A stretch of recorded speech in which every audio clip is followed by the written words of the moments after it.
अगर पेन सब जगह एक ही जैसा होता है तो फिर मार्केट में 25 से 30 तरह की एनएसएआईडीएस क्यों लाई गई है? जैसे एसिक्लोफेनेक हो गया, एस्प्रिन हो गया, सेलेकॉक्सिब हो गया, डाइक्लोफेनेक हो गया, इटोरिकोसिब, क्लोरिप्रोफेन, आइबुप्रोफेन, इंडोमेथासिन, केटोप्रोफेन, केटोरोलेक, मेलॉक्सिकेम, फेनेमिक एसिड, मेटामिजोल जिसको डाइपेरोन भी बोलते हैं, निबुमेटोन, ठीक है, नेप्रोक्सन हो गया, नेफोपेन हो गया, निमुसुलाइड हो गया, ऑक्सीफेनब्यूटाजोन, एसिटामिनोफेन जिसको पैरास्टामोल बोलते हैं, पैराकॉक्सिब हो गया, फिनाइलब्यूटाजोन हो गया, पायरोक्सिकेम हो गया, प्रोफीफेनाजोन हो गया, टेनॉक्सिकेम हो गया। इतनी तरह तरह की आखिर एनएसएआईडीएस मार्केट में क्यों लाई गई है? ठीक है, तो देखिए भाई, हर एनएसएआईडीएस जो होती है ना, ये सब जो एनएसएआईडीएस है ना, कोई एक भी मेडिसिन ले लो तो इन सब में से तो काम कर जाती है। फिर इतने सारे एनएसएआईडीएस क्यों बनाई गई है, तो आज आप इसी के बारे में जानेंगे कि आखिर इतने सारे एनएसएआईडीएस क्यों बनाई गई है, इतने सारे दर्द की दवाइयाँ क्यों बनाई गई है। तो चलिए वीडियो शुरू करते हैं। उसके बाद देखिए, this video is proudly sponsored by Muktima. सबसे पहले यहाँ बात करेंगे बेसिक मैकेनिज्म के बारे में। ठीक है, देखिए, जो मतलब कि कॉक्स एंजाइम होता है उसमें देखिए भाई, जो पेन होता है ना, फीवर एंड इन्फ्लेमेशन बॉडी में प्रोस्टाग्लैंडिन की वजह से बनता है। ठीक है, और इनको बनाने का जो मेन काम होता है ना, वो कॉक्स एंजाइम करते हैं। और जो कॉक्स एंजाइम होते हैं ना, वो इसके दो मेन टाइप होते हैं, इसके दो मेन बेटे होते हैं। एक होता है कॉक्स 1, दूसरा होता है कॉक्स 2। कॉक्स 1 जो होता है ना, बॉडी का जो हमारा बॉडी गार्ड होता है, और कॉक्स 2 जो होता है ना, बॉडी को जो ट्रबल मेकर होता है। ठीक है, बॉडी का जो होता है ट्रबल मेकर होता है। कॉक्स 1 जो होता है ना, स्टोमक प्रोटेक्शन काम करता है, किडनी फ्लो, ब्लड फ्लो में काम करता है, और प्लेटलेट का भी काम करता है। ठीक है, लेकिन जो कॉक्स 2 होता है ना, वो पेन, स्वेलिंग एंड फीवर को मतलब ट्रबल मतलब उसको निकालने में मतलब बनाने में काम करता है। ठीक है, अब देखो ये हो गया ना। ठीक है, अब प्रॉब्लम अब इसमें से कोई भी आप दवा खा लेते हैं, कोई भी दवा, तो ये काम कर जाती है। जैसे में पेन हो गया, दर्द हो गया, स्वेलिंग हो गया, फिर फीवर हो गया, इसमें काम कर जाती है।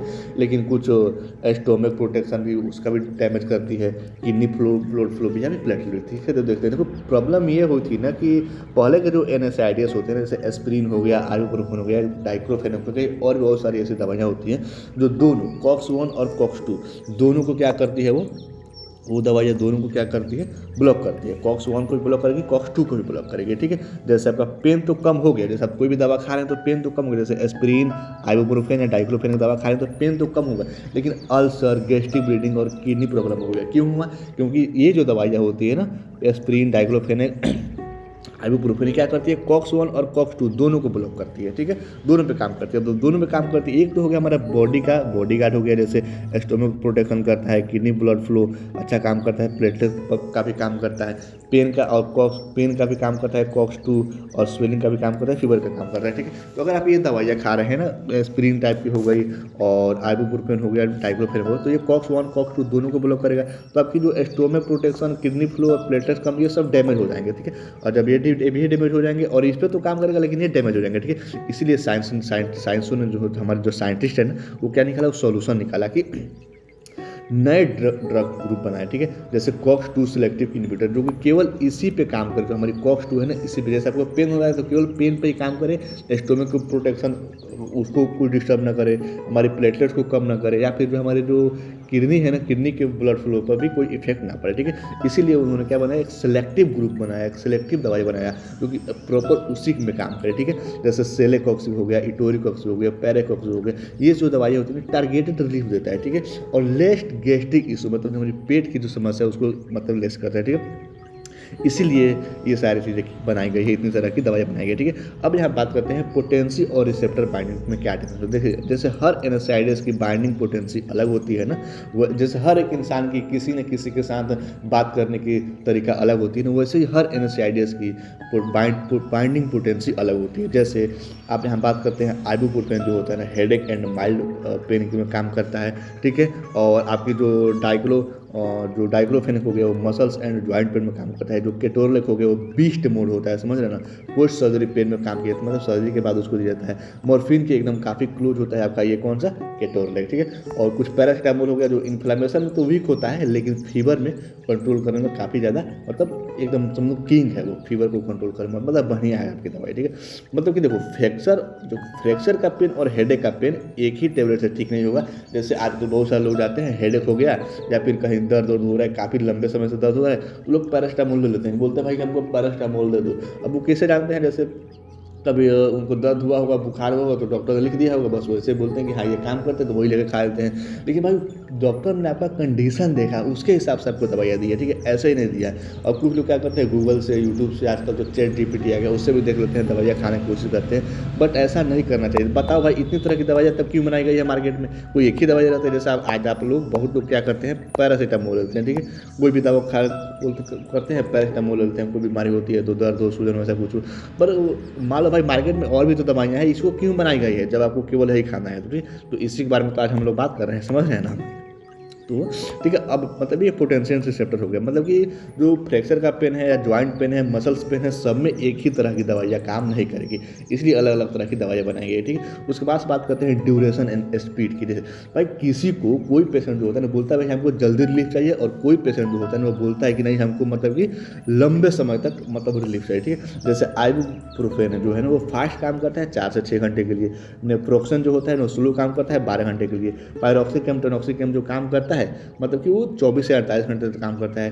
केटोलेक जो आईवी हो गया वो हॉस्पिटल में दी जाती है इंस्टेंट रिलीफ देने के लिए। आप लोग देखते होंगे काफ़ी लोगों को बहुत ज़्यादा पेट दर्द कर रहा है, कुछ भी दर्द कर रहा है तो तुरंत ही इंजेक्शन देते हैं पेन किलर का, ठीक है। तो मतलब कि वो इंस्टेंट रिलीफ चाहिए, मतलब उस पेशेंट को इंस्टेंट रिलीफ चाहिए, वरना उस पेशेंट काफ़ी ट्रबल हो जाएगा, काफ़ी दिक्कत होता है, ठीक है। इसीलिए इस सारी चीज़ों को बनाई गई है। जैसे जो क्रोनिक अर्थराइटिस पेशेंट होते हैं ना, उनको बार बार मेडिसिन दोगे तो मुश्किल होता है, क्योंकि अरे अब दिन भर में 4 बार, अब मान लो कोई क्रोनिक पेशेंट हो गया, ठीक है, और उसको आप आइबुप्रोफेन दे रहे हैं तो उसका जो होता है ड्यूरेशन कितना होता है, 4 से 6 घंटे तक रहता है, ठीक। अब 4 से 6 घंटे रहेगा हमेशा। अब क्रोनिक पेन है तो लंबे समय तक दर्द करेगा, हमेशा दर्द करेगा, तो 4 से 6 घंटे तक असर रहेगा। तो मान लो 24 घंटे की होती है एक दिन, 24 घंटे में तो मान लो 6 घंटे भी असर आता है, तो उसको दिन भर में 4 टेबलेट खानी पड़ेगी, ठीक है। तो 4 टेबलेट खाएगा, अरे यार बोलेगा कि नहीं जो 4 टेबलेट खाना पड़ रहा है यार, कोई अच्छी ऐसी दवा दो कि 1 टेबलेट खाए पूरा दिन काम चले, ठीक है। तो इसीलिए मतलब उस तरह के पेशेंट के लिए अलग दवाई बनाई गई है जो 24 घंटे तक काम करे, ठीक है।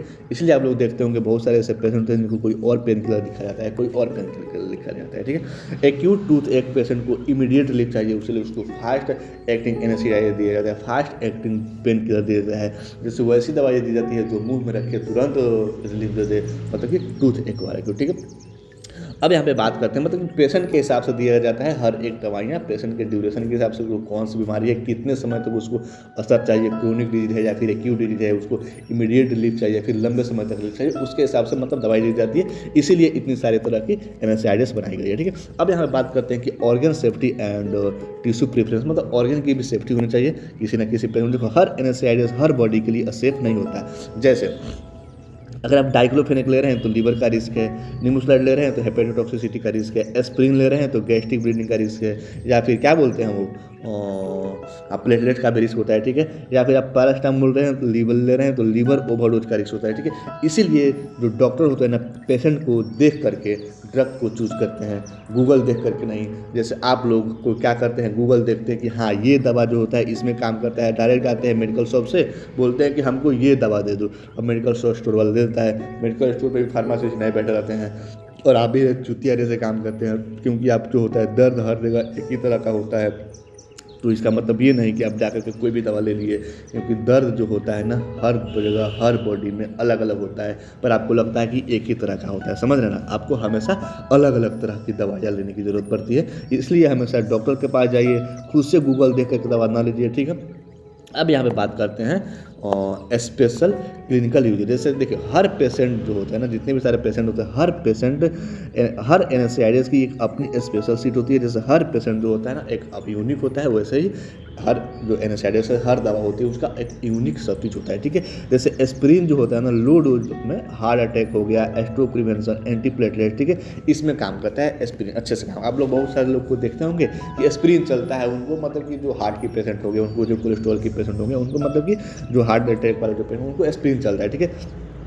क्योंकि में हल्का हल्का दर्द होता है तो एस्प्रिन होता है उसमें काम करता है, ठीक है। एंटी प्लेटलेट भी होती है तो कि स्ट्रोक प्रिवेंशन ब्लीडिंग का भी रिस्क इससे बढ़ता है, लेकिन होता है, ठीक है, चलता है, ठीक है। एंडोमेथासोन जो होता है ना वो नियोनेटल पीडीए क्लोजर गॉट होता है। नियोनेटल जो होता है ना उसमें चलता है आपका इंडोमेथासिन, ठीक है। पैरासीटामोल जो होता है ना सेफ इन चिल्ड्रन में भी सेफ है, प्रेगनेंसी में भी सेफ है और फीवर में भी सेफ है, ठीक है। लेकिन यहाँ पे जो भी प्रेगनेंसी लेडी होती है उनसे मैं कहना चाहूँगा कि आपका मैं पैर पकड़ता हूँ देवियों कि प्लीज़ आप लोग जो प्रेग्नेंट हो तो कोई भी दवा लेने की कोशिश ना करें। आप खुद सोचो कि भाई मान लो कोई एक यहाँ पे आपका जो आप प्रेग्नेंट है, ठीक है, आपके अंदर ये बच्चा हो गया, ठीक है, अगर इस बच्चे को आप दवा के थ्रू ही पालेंगे, दवा के थ्रू ही बड़ा करेंगे, तो बच्चा जब पृथ्वी पर आएगा, वो बच्चा जब पृथ्वी पर आ रहा है तो दवा के थ्रू ही जिएगा। तो फिर उसको जीने ना जीने से क्या फ़ायदा भाई? जब कमाएगा दवा में ही लगा देगा, जब वो जिएगा दवा ही खाएगा, तो उसको जीने ना जीने से क्या ही फायदा? उससे अच्छा उसको मौत ही आ जाती है। इसीलिए आपसे मेरा हाथ जोड़कर नम्र निवेदन है कि कृपया करके प्रेगनेंसी में अच्छे से रहे, अपने लिए भी रहें और आने वाले बच्चों के लिए भी रहे।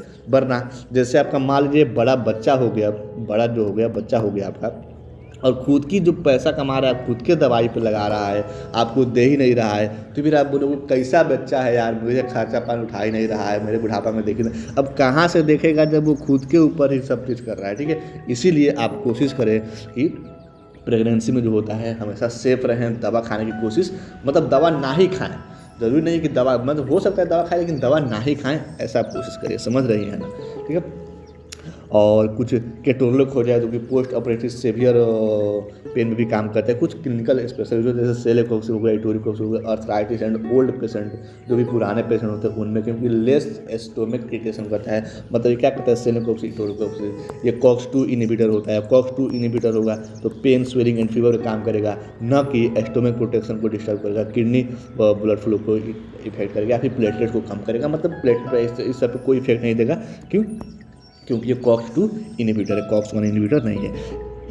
यही वजह से हर एक डॉक्टर पेशेंट के एज, डिजीज, रिस्क फैक्टर के हिसाब से NSAIDs सेलेक्ट करते हैं कि हाँ इस पेशेंट को इतना NSAIDs ये दवाइयाँ देनी है। समझ रहे ना? डॉक्टर चूतिया नहीं होते, चूतिया होते हैं लोग जो जाकर के मेडिकल स्टॉप से कोई भी दवा लेने की कोशिश करते हैं। अब यहाँ बात करते हैं इवोल्यूशन इन हिस्ट्री क्या है। जैसे देखिए जो एस्प्रिन होती है ना, 1899 में इसको फर्स्ट NSAIDs ये डेवलप हुआ था। 1860 से 1880 के बीच ibuprofen, diclofenac, indomethacin more effective but got side effect, मतलब काफ़ी ज़्यादा इफेक्टिव थे ये दवाइयाँ, ठीक है। लेकिन क्या करते थे, जो हमारी GI है, जो गैस्ट्रो हमारी GI है उसको मतलब साइड इफेक्ट देते थे, मतलब कि एसिडिटी ये सब पे थोड़ा बहुत साइड इफेक्ट देते थे, ठीक है। 1990 में सेलेकॉक्सिब, मतलब फॉक्सी बोलो तो सेलेकॉक्सिब, इटोरिकोक्सिब, इस तरह की कुछ दवाइयाँ डेवलप हुई जो कि हमारे लेस गैस्ट्रिक इशू, मतलब कि हमारे जो गैस्ट्रिक इशू है उसको मतलब कि लेस करते हैं, बट CV यानी कि हार्ट अटैक का रिस्क बढ़ता है इन दवाइयाँ खाने से, ठीक है। समझ रहे हैं ना? तो अब देखो, अब ये जो दवाइयाँ होती है आइबुप्रोफेन, डाइक्लोफेनेक, इंडोमेथासिन, ये सब इस तरह की दवाइयाँ क्या होती है, इफेक्टिव तो होती है, ठीक है, इफेक्टिव तो है, लेकिन GI अपसेट कर देता है, मतलब कि हमारी एसिडिटी बनाने लगता है, ठीक है। और सेलेकॉक्सिब, इटोरिकोक्सिब दवाइयाँ तो है, ठीक है, मतलब कि वो दर्द में काम करता है, लेकिन वो गैस्ट्रिक इश्यू में भी कोई वो नहीं करता है, ठीक है, लेकिन हार्ट अटैक में का भी रिस्क बढ़ा देता है, ठीक है। एस्प्रिन जो होता है वो क्या बोलते हैं, प्लेटलेट्स को भी कम करता है, ठीक है, उस पर इफेक्ट करता है,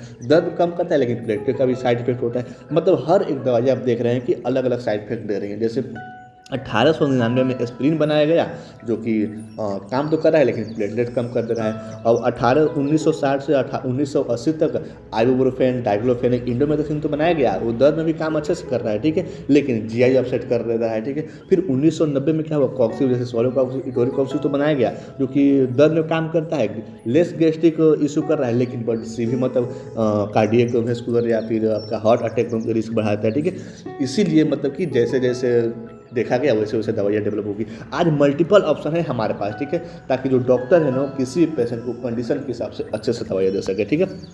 अब यहाँ बात करते हैं कि एक ही NSAIDs पूरी दुनिया के लिए काफ़ी नहीं होंगी, क्योंकि मैकेनिज्म डिफरेंस होता है। कोई दवाइयाँ COX-1 पे काम करती है, कोई दवाइयाँ COX-2 पे काम करती है, कोई दवाइयाँ COX-3 पे काम करती है, कोई दवाइयाँ मल्टीपल काम करती है, कोई दवाई सिर्फ एक पे काम करती है, कोई दवाइयाँ काम ही नहीं करती है, ठीक है। मतलब एक तरह से मतलब काम करती है लेकिन वैसा नहीं करती, ठीक है। लेकिन पोटेंसी एंड ऑनसेट ऑलमोस्ट हर एक दवाइयाँ की अलग होती है। जैसे हर एक इंसान अलग अलग होता है, हर एक इंसान की अलग अलग गर्लफ्रेंड बॉयफ्रेंड होते हैं, वैसे ही हर एक दवाइयाँ की अलग अलग पोटेंसी होती है, अलग अलग ऑनसेट होते हैं, ठीक है। कोई होता है जो माइल्ड काम कोई होता है जो माइल्ड पेन रिलीफ होता है, कोई ऐसी दवाई होती है जो सेवियर पेन में रिलीफ होता है, समझ रहे हैं ना। कोई दवाई का इफेक्ट होता है लंबे समय तक चलता है, कोई दवाई का इफेक्ट होता है शॉर्ट समय तक चलता है, ठीक है। ड्यूरेशन भी अलग अलग होती है, कोई 4 घंटे काम करता है, कोई 48 घंटे काम करता है, ठीक है। साइड इफेक्ट और ऑर्गन की सेफ्टी भी दिखी जाती है। जैसे कोई ऐसे पेशेंट हो गए जिसकी जो होती है ना वो लीवर ही खराब होती है, कोई ऐसे पेशेंट हो जिसकी किडनी ही खराब होती है, ऐसे होता है। मतलब कि किसी की किडनी खराब होगी तो उसको ये दवाई नहीं देंगे, कोई दवाई जो होता है देखना पड़ेगा कौन कौन सी दवाई है, ठीक है। और कोई ऐसे पेशेंट होते हैं जिनको लीवर खराब होती है उसमें ये दवाई नहीं दी जाती है। मतलब कि हर एक पेशेंट को देख कर के दवाइयाँ दी जाती है, ठीक है। हिस्ट्री में नए नए सेफर और टारगेटेड एनासाइड डेवलप किए गए हैं। इसीलिए मेरा आपसे हाथ जोड़कर नम्र निवेदन है कि ऐसा नहीं कि आप ये दवा जान गए कि हाँ ये दवा पेन किलर में काम करती है, ये दवा दर्द में काम करती है, तो ऐसा नहीं कि आप जाकर के वो दवा लेने की कोशिश करें, क्योंकि हर एक दवा यूनिक होती है, हर एक दवा की एक अलग काम करने की क्षमता होती है, समझ रहे ना। तो इसीलिए हमेशा फार्मासिस्ट डॉक्टर से बात करके दवा लेने की कोशिश करें। और अगर आपको कहीं लगा हुआ कि नहीं यहाँ पे कहीं गलत इन्फॉर्मेशन दिया गया है तो आप कमेंट करके बता सकते हैं कि भाई यहाँ पे आपने गलत इन्फॉर्मेशन दिया है, समझ रहे हैं। कहीं पर भी गलत इन्फॉर्मेशन दिया गया तो आप कमेंट करके बता सकते हैं। और एक बात, अगर आपको लगे कि मतलब कि हाँ सब चीज़ ठीक है तो कमेंट करके बता देना भाई। और इसका आपको नोट्स चाहिए इंग्लिश में तो मैं कमेंट में पिन कर दूँ, आप जाकर वहाँ पे देख सकते हैं, इंग्लिश में नोट्स है, ठीक है। मतलब जिनको हिंदी में समझ में नहीं आती है तो इंग्लिश में जाकर के देख सकते हैं, या नोट्स चाहिए तो वो भी जाकर लिख सकते हैं, ठीक है। और इसका MCQ है जो भी आप जाकर देख सकते हैं, सुबह 6 बजे, शाम को 6 बजे मैं अपलोड करता हूँ MCQ, वहाँ से भी आप जाकर के देख सकते हैं, ओके। मिलते हैं कल एक नए टर्म, नए वीडियो और नए टॉपिक के साथ। तब तक के लिए thanks for watching this video.